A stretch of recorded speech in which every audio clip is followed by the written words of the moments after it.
In the heart of West Africa, Burkina Faso is led by one of the world's youngest leaders, Captain Ibrahim Traoré. His journey to the presidential palace was not through an election, but through the force of arms. He took control of the country in September 2022, becoming the face of a nation grappling with immense challenges. Traoré, a relatively unknown army captain at the time, stepped into the spotlight with a promise to restore security and national dignity. His rise symbolized a deep frustration that had been building within the country for years as people watched their security situation worsen despite changes in leadership. The path to power for Traoré was paved by another military takeover that occurred just 8 months earlier. In January 2022, Lieutenant Colonel Paul-Henri Sandaogo Damiba had overthrown the democratically elected president, Roch Marc Kabore, citing the government's failure to stop relentless attacks by jihadist groups. However, under Damiba's leadership, the violence did not subside. Instead, it continued to spread, with armed groups controlling vast swathes of the countryside. This failure created a deep sense of disappointment and impatience, both among the public and within the ranks of the military, setting the stage for yet another dramatic change. By September 2022, the sentiment within the army had soured completely. A group of junior officers, led by Captain Traoré, decided that Damiba's strategy was failing and that a more aggressive approach was needed to confront the insurgency. They launched a second coup, removing Damiba from power and installing Traoré as the new head of state. Traoré justified his actions by stating that the very survival of Burkina Faso was at stake. He argued that the previous leadership had not been bold enough in its fight against the militants and promised a new, more determined effort to reclaim lost territory and protect citizens. This change in leadership was met with a mix of hope and uncertainty on the streets of the capital, Ouagadougou. Many people, especially the youth, were tired of the constant insecurity and the perceived ineffectiveness of previous governments. They saw Traoré as a strong, decisive figure who might finally turn the tide against the insurgents. His patriotic speeches and his focus on national sovereignty resonated with a population weary of foreign influence and internal strife. For them, the coup was not just a power grab, but a necessary step to save their homeland from collapsing under the weight of violence. Once in control, Captain Traoré's government began to make significant changes to the country's political landscape, signaling a long-term hold on power. One of the most decisive moves came in 2024, when the junta announced a 5-year extension of the military-led transition period. This pushed the timeline for a return to democratic rule to at least 2029, cancelling the elections that were originally planned for July 2024. The official reason given was that the security situation was still too volatile to hold a nationwide vote. This decision fundamentally altered the political horizon, cementing the military's role in governing for the foreseeable future. Further consolidating its authority, the junta made another bold move in July 2025 by dissolving the country's independent National Electoral Commission. The government argued that the commission was too expensive to maintain, costing the state nearly $1 million annually, and that its functions could be handled more efficiently by the Interior Ministry. Emile Zerbo, the Minister of Territorial Administration, explained that this change was necessary to reinforce sovereign control on the electoral process and limit foreign influence.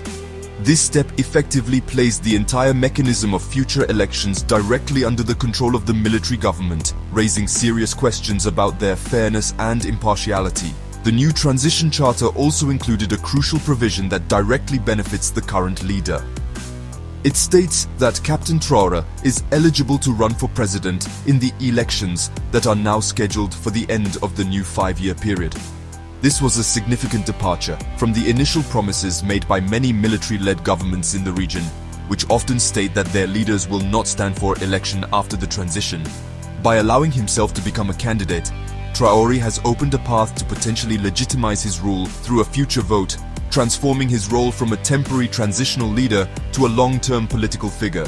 These actions have been presented by the junta as necessary steps to stabilize the nation and assert its sovereignty before restoring democratic processes. The government insists that security must come first and that the old political structures were part of the problem. However, critics, both within Burkina Faso and in the international community, view these moves with deep concern. They see a pattern of power consolidation that undermines democratic principles and closes the space for political opposition.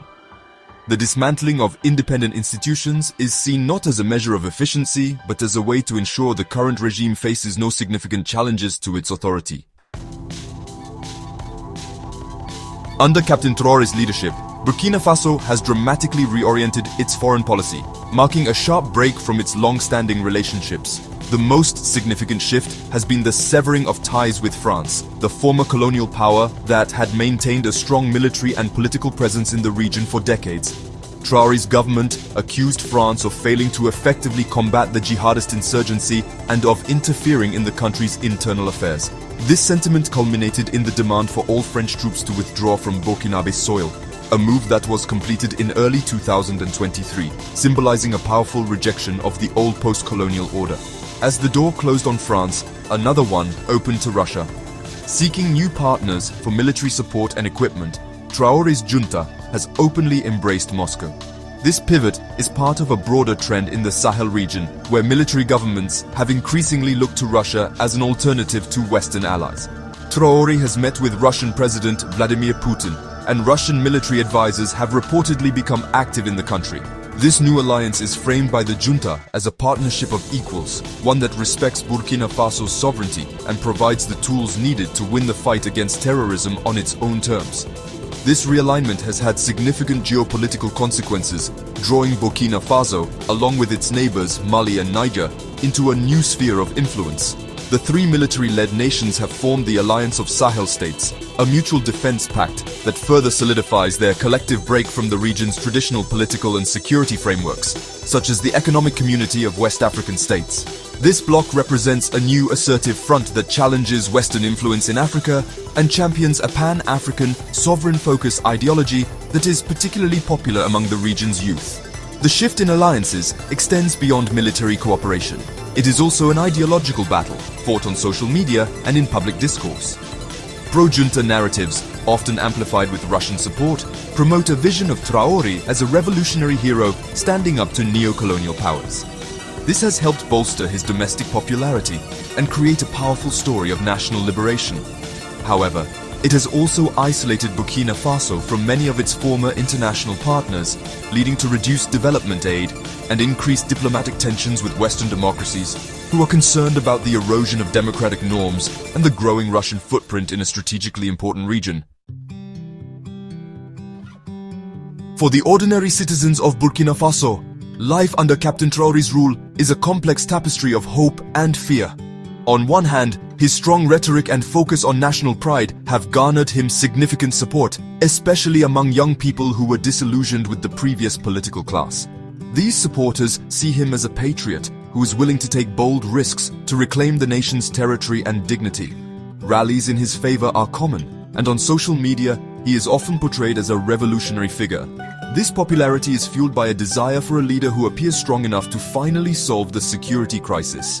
However, the government's singular focus on the military campaign has come at a high cost for human rights and civil liberties. Rights groups have raised alarms over numerous abuses, accusing the army of carrying out extrajudicial killings and targeting civilians suspected of collaborating with jihadists. The space for dissent has shrunk dramatically, with journalists, activists, and opposition figures facing intimidation, arrest, or forced conscription into the army to fight on the front lines. This climate of fear has silenced many critical voices, leaving citizens afraid to speak out against the government for fear of being labeled an enemy of the state. Despite the junta's promises, the security situation remains dire and, in some areas, has worsened. Jihadist groups, particularly the Al-Qaeda-linked JNIM, continue to launch devastating attacks, and the number of incidents has reportedly increased. The conflict has created one of the world's most severe humanitarian crises, with millions of people displaced from their homes and in desperate need of food, water, and shelter. While the army has claimed some successes in reclaiming territory, armed groups still control large parts of the country, making daily life for many a constant struggle for survival amidst violence and uncertainty. As Burkina Faso moves toward an uncertain future under extended military rule, its people are caught between two powerful forces. There is the hope that Traoré's iron-fisted approach might eventually bring peace and stability, allowing them to rebuild their lives. But there is also the fear that this path is destroying the very foundations of a free and open society. The ultimate legacy of this period will depend on whether the government can deliver on its promise of security without sacrificing the fundamental rights of its citizens. A difficult balance that will shape the nation for years to come.